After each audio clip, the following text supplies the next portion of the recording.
എല്ലാ മലയാള മാസവും വെളുത്ത പക്ഷത്തിലും കറുത്ത പക്ഷത്തിലും വരുന്ന ത്രയോദശി തിഥിയാണ് പ്രദോഷമായി ആചരിക്കുക. ശിവപാർവതി ആരാധനയ്ക്ക് ഏറ്റവും ശ്രേഷ്ഠം എന്ന് വിശ്വസിക്കപ്പെടുന്ന ഈ ദിനത്തിൽ വ്രതം, ക്ഷേത്ര ദർശനം എന്നിവയിലൂടെ ദേവീദേവ പൂജ നടത്തുന്ന ധാരാളം ഭക്തരുണ്ട്. ഇന്നത്തെ കഥയമമ്മ പ്രദോഷ മഹാത്മ്യം വിശദമാക്കുന്നു. എല്ലാവർക്കും ഹൃദയം നിറഞ്ഞ നമസ്കാരം. കഥയമമ്മയുടെ ഇന്നത്തെ അധ്യായത്തിലേക്ക് എല്ലാവർക്കും ഹാർദമായ സ്വാഗതം. നമ്മുടെ പൂർവികർ ആരാധനാ രീതികൾ നമുക്ക് പറഞ്ഞു തന്നപ്പോൾ പലതരത്തിലുള്ള വ്രതാനുഷ്ഠാനങ്ങളും ആചരണ രീതികൾ കൂടി നമുക്ക് പറഞ്ഞു തന്നു. കാരണം ആത്യന്തികമായിട്ട് ആധ്യാത്മികതയിലേക്ക് സഞ്ചരിക്കുന്ന ഒരാൾക്ക് 3 കാര്യങ്ങളെ നിയന്ത്രിക്കാൻ സാധിക്കണം എന്നാണ്. അതൊന്ന് ശരീരം, 2 മനസ്സ്, 3 വാക്ക്.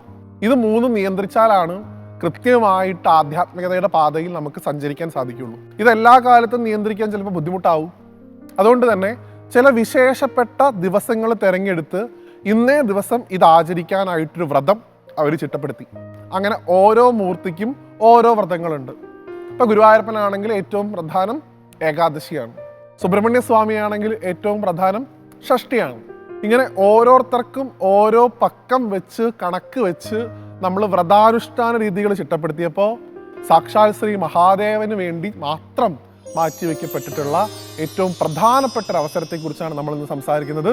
പ്രദോഷത്തെക്കുറിച്ചാണ്, അതിൻ്റെ മാഹാത്മ്യത്തെക്കുറിച്ചാണ് നമ്മൾ ഇന്ന് സംസാരിക്കുന്നത്.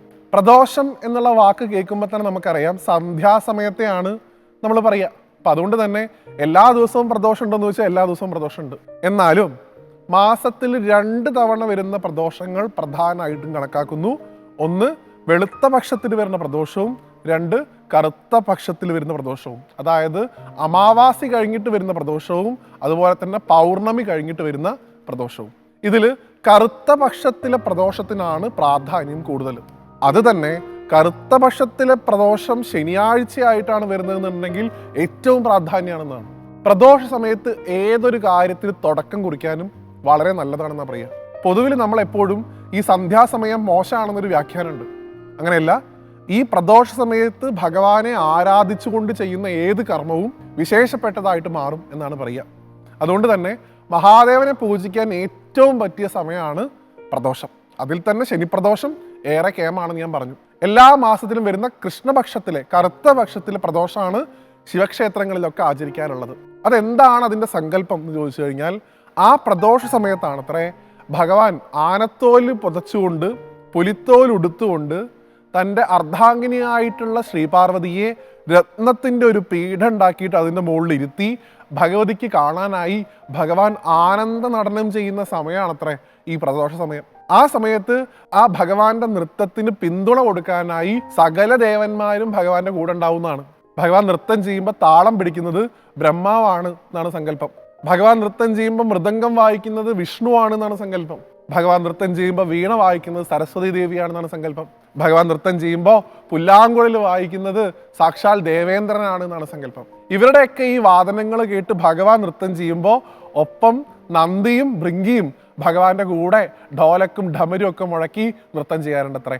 അങ്ങനെ ഭഗവാൻ ഏറ്റവും സന്തോഷമായിട്ടിരിക്കുന്ന സമയമാണ് പ്രദോഷ സമയം. ഈ സമയത്ത് ശിവനെ ആരാധിച്ചാൽ ലഭിക്കാത്തതായിട്ടൊന്നും തന്നെ ഇല്ല എന്നാണ് പറയുക. അത്രയധികം ഭഗവാൻ സന്തോഷമായിട്ടിരിക്കുന്ന സമയാത്രേ. അതുകൊണ്ട് തന്നെ ആ സമയത്ത് ശിവനെ ആരാധിച്ചു കഴിഞ്ഞാൽ ശിവപാർവതിമാരുടെ അനുഗ്രഹം ഉണ്ടാവുന്നതാണ്. ശിവന്റെയും പാർവതിയുടെയും അനുഗ്രഹം ഒരുമിച്ച് ലഭിക്കും ആ സമയത്ത് ഭഗവാനെ ആരാധിച്ചാൽ എന്നാണ്.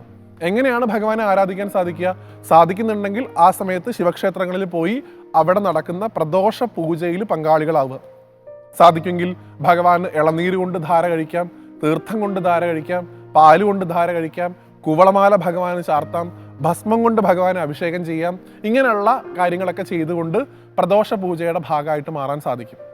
അതല്ല, ഇതൊന്നും ചെയ്യാൻ സാധിക്കില്ല, ക്ഷേത്രത്തിലും പോകാൻ സാധിക്കില്ല എന്നുണ്ടെങ്കിൽ ചെയ്യാൻ പറ്റുക ഭഗവാന്റെ പഞ്ചാക്ഷരം എത്ര തവണ നമുക്ക് ചൊല്ലാൻ സാധിക്കുമോ അത്രയും തവണ ഉറക്കെ നമഃശിവായ എന്നുള്ള മന്ത്രം ഘോഷിച്ച് ചൊല്ലിക്കൊണ്ടേയിരിക്കുക.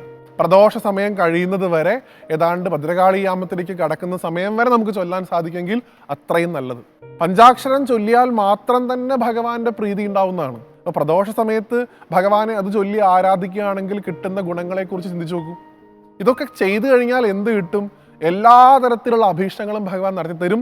ഒരു തരത്തിലുള്ള ദാമ്പത്യ പ്രശ്നങ്ങൾ ഉണ്ടാവില്ല, ഒരു തരത്തിലും സന്താന സൗഖ്യത്തിൻ്റെ ബുദ്ധിമുട്ടുകൾ ഉണ്ടാവില്ല. എല്ലാ തരത്തിലുള്ള ഐശ്വര്യങ്ങളും നൽകി ഭഗവാൻ ആ കുടുംബത്തെ അനുഗ്രഹിക്കും എന്നാണ് പറയുക. പ്രദോഷം വ്രതമായിട്ട് എടുക്കുന്ന രീതിയുണ്ട്. പ്രദോഷത്തിൻ്റെ തലേന്ന് തുടങ്ങി പ്രദോഷ ദിവസം പൂർണ്ണോപവാസമായിട്ട് എടുത്ത് പ്രദോഷത്തിൻ്റെ പിറ്റേ ദിവസം പാരണ കഴിച്ച് അവസാനിപ്പിക്കുന്ന രീതിയാണ് പ്രദോഷ വ്രതം. അങ്ങനെ എടുക്കുന്ന ആൾക്കാരുണ്ട്. എന്തായാലും മഹാദേവനെ ആരാധിക്കാൻ സാധിക്കുന്ന ഏറ്റവും നല്ല സമയമായിട്ടാണ് പ്രദോഷത്തെ കണക്കാക്കുന്നത്. അതുകൊണ്ട് ദയവായിട്ട് ആ സമയത്ത് മറ്റു തരത്തിലുള്ള കാര്യങ്ങളിൽ ഏർപ്പെടാനും പാടില്ല എന്നും പഴമക്കാരും മഹാത്മാക്കളും പറയാറുണ്ട്. ലൗകികമായിട്ടുള്ള സംബന്ധമായിട്ടുള്ള വിഷയങ്ങളൊന്നും തന്നെ ആ സമയത്ത് ചിന്തിക്കരുതെന്നാണ്. മഹാഭാഗവതത്തിൽ ഒരു കഥ പറയുന്നുണ്ട്. കശ്യപ മഹർഷിയോട് അസുരമാതാവായിട്ടുള്ള തിഥി പ്രദോഷ സമയത്ത് ഒരു കുട്ടിയെ ആവശ്യപ്പെടും. അങ്ങ് എൻ്റെ കൂടെ ദാമ്പത്യ ബന്ധത്തിൽ ഏർപ്പെട്ട് എനിക്ക് ഈ സമയത്ത് ഒരു കുട്ടിയെ വേണം. കശ്യപ മഹർഷി അദ്ദേഹത്തോട് പറയുന്നുണ്ട്, ഇത് മഹാദേവനെ ആരാധിക്കേണ്ട സമയമാണ്, ഈ സമയത്ത് ഇങ്ങനത്തെ കാര്യങ്ങളൊന്നും ചെയ്തുകൂടാന്ന്. എവിടെ? കശ്യപനെ കൊണ്ട് നിർബന്ധിച്ച് ആ സമയത്ത് ഒരു പുത്രോത്പാദനം നടത്തും.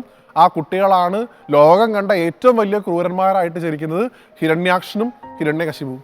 അപ്പോൾ ഈശ്വരാരാധന ചെയ്യേണ്ട സമയത്ത് അത് ചെയ്യുക.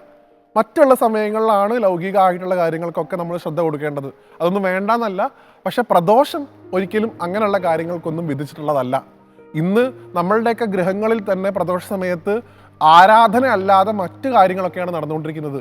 അതും ഒരു തരത്തിൽ ലൗകികമായിട്ടുള്ള വിഷയങ്ങൾ ചെയ്യുന്നത് തന്നെയാണ്. അതുകൊണ്ട് കൃഷ്ണപക്ഷത്തിലെ പ്രദോഷ ദിവസം എങ്കിലും ഭഗവാന്റെ നാമങ്ങൾ ഉറക്കെ കീർത്തിച്ചുകൊണ്ട് പഞ്ചാക്ഷരം ജപിച്ചുകൊണ്ട് പ്രദോഷത്തിൻ്റെ ഭാഗമാവാനുള്ള ഭാഗ്യം നമുക്ക് ഭഗവാൻ തരട്ടെ എന്ന് ഭഗവാനോട് പ്രാർത്ഥിച്ചുകൊണ്ട് ആ പ്രദോഷത്തിൻ്റെ പുണ്യം ശ്രീമഹാദേവൻ്റെ അനുഗ്രഹത്താൽ നമുക്കും നമ്മുടെ കുടുംബത്തിനും ഉണ്ടാവട്ടെ എന്ന് ഭഗവാനോട് അപേക്ഷിച്ചുകൊണ്ട് ഈ അധ്യായത്തിൽ നിന്ന് വിടവാങ്ങുന്നു. വീണ്ടും കാണുന്നതുവരെ എല്ലാവർക്കും നന്ദി, നമസ്തേ.